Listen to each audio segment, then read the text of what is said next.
نحمده ونصلي ونسلم على رسوله الكريم اما بعد اعوذ باللہ من الشیطان الرجیم بسم اللہ الرحمن الرحیم وَإِذْ قُلْتُمْ يَا مُوسَىٰ لَن نُّؤْمِنَ لَكَ حَتَّىٰ نَرَى اللَّهَ جَهْرَةً فَأَخَذَتْكُمُ الصَّاعِقَةُ وَأَنتُمْ تَنظُرُونَ ثُمَّ بَعَثْنَاكُم مِّن بَعْدِ مَوْتِكُمْ لَعَلَّكُمْ تَشْكُرُونَ صدق اللہ مولانا العظیم وصدق رسولہ النبی الکریم الامین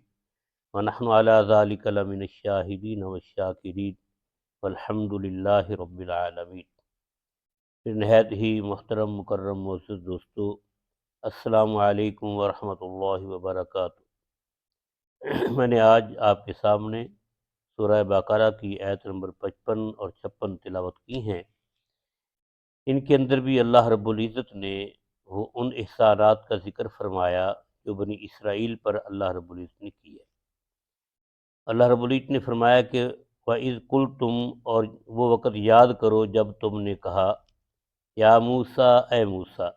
لن نؤمن لک، ہرگز نہیں ہم یقین کریں گے تجھ پر، حتیٰ نری اللہ جہرا، یہاں تک کہ ہم دیکھ لیں اللہ کو سامنے۔ فَأَخَذَتْكُمُ الصَّاعِقَةُ، پس پکڑا تم کو کڑک نے، وَأَنْتُمْ تَنْظُرُونَ، اور تم دیکھ رہے تھے۔ ثُمَّ بَعَثْنَاكُمْ، پھر ہم نے تمہیں اٹھایا، مِن بَعْدِ مَوْتِكُمْ، تمہارے مرنے کے بعد، لَعَلَّكُمْ تَشْكُرُونَ، تاکہ تم شکریہ ادا کرو۔ اللہ رب العزت نے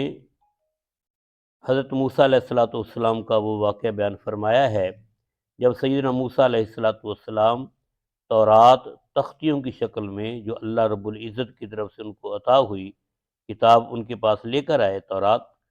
تو قوم نے کہا کہ پتہ نہیں یہ تم تختیاں لکھی ہوئی کہاں سے لے آئے ہو، ہم تو تب یقین کریں گے جب ہم اللہ رب العزت کو اپنی نگاہوں کے سامنے دیکھیں اور اللہ تعالیٰ ہمارے سامنے تمہیں یہ فرمائیں کہ یہ کتاب جو ہے میری ہے اور میں نے تمہیں عطا کی ہے، اور ہمیں پتہ چلے اور اللہ تعالیٰ ہمیں بتائیں کہ میں نے حضرت موسیٰ علیہ السلام کو کتاب دی ہے۔ جب اللہ تعالیٰ خود بتائیں گے تو ہم یقین کریں گے۔ جب تک ہم اللہ کو دیکھ نہ لیں اور اس سے سن نہ لیں تب تک ہم آپ کی بات پر اعتبار نہیں کریں گے۔ تو سیدنا موسیٰ علیہ السلام اپنی امت کے، اپنی قوم کے کچھ معتبر آدمی، جن کے بارے میں روایات میں آتا ہے کہ 70 آدمی تھے وہ بنی اسرائیل کے، ان کو لے کر کوہ طور پر گئے، اور وہاں پر اللہ رب العزت کی طرف سے ایک کڑک آئی جس سے وہ سارے کے سارے مر گئے۔ اور حضرت موسیٰ علیہ السلام نے پھر اللہ رب العزت کے سامنے یہ عرض کیا، یا اللہ اگر اسی حالت میں واپس جاؤں گا تو قوم والے کہیں گے کہ تم اب ہمارے بندوں کو، ہمارے معتبر آدمیوں کو خود مار کر آئے ہو، یا اللہ ان کو دوبارہ زندگی نصیب فرما۔ تو اللہ رب العزت نے پھر ان کو دوبارہ زندہ کیا، جیسے کہ یہاں ہے ثم بعثناکم من بعد موتکم، پھر ہم نے اٹھایا تم کو تمہارے مرنے کے بعد، یعنی کہ ان کو موت آئی، موت کے بعد ان کو اللہ رب العزت نے اٹھایا۔ یہاں پر بعض لوگ کہتے ہیں کہ ان کو موت آئی نہیں تھی، بلکہ جب کڑک پیدا ہوئی تو ان پر بے ہوشی آ گئی، اور اللہ رب العزت نے پھر بے ہوشی کے بعد ان کو دوبارہ کھڑا کیا۔ تو اللہ رب العزت نے واضح طور پر یہاں پر یہ فرمایا ہے کہ ثم بعثناکم من بعد موتکم، کہ ہم نے تمہیں اٹھایا تمہارے مرنے کے بعد۔ تو اللہ رب العزت کے لیے موت کے بعد دوبارہ اٹھانا کو مشکل ہے، جس کا اللہ رب العزت نے یہاں پر تذکرہ کیا۔ تو اس لیے یہ یقینی بات ہے کہ اللہ رب العزت نے جو خود بیان فرمائی کہ اللہ تعالیٰ نے ان کو مرنے کے بعد اٹھایا، اور فرمایا لعلکم تشکرون، تاکہ تم میرا شکریہ ادا کرو۔ باقی یہ بات رہی کہ اللہ رب العزت کو دنیا میں دیکھا جا سکتا ہے کہ نہیں ان نظروں کے ساتھ، تو یہ متفقہ عقیدہ ہے تمام امت مسلمہ کا کہ دنیا میں رہ کر کوئی بھی انسان اللہ رب العزت کو اپنی نگاہوں سے نہیں دیکھ سکتا،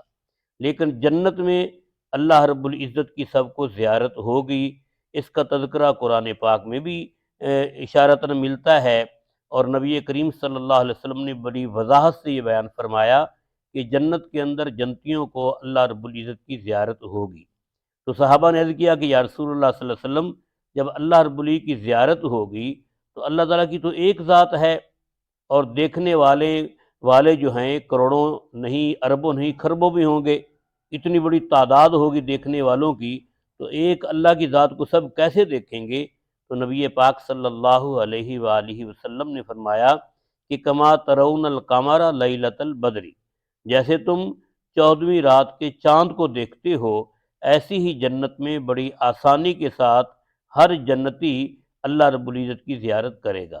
لیکن دنیا کے اندر کسی آدمی میں اللہ رب العزت کی زیارت کرنے کی ہمت نہیں، حتیٰ کہ حضرت سیدنا موسیٰ علیہ السلام نے بھی درخواست کی تھی تو اللہ رب العزت نے یہ فرمایا کہ لن ترانی، اے موسیٰ تم مجھے نہیں دیکھ سکتے۔ اللہ رب العزت سے دعا ہے کہ اللہ تعالی ہمیں قیامت کے دن کامیابی نصیب فرمائے اور جنت کے اندر ہمیں بھی اللہ رب العزت کی ذات کی زیارت نصیب ہو۔ آمین۔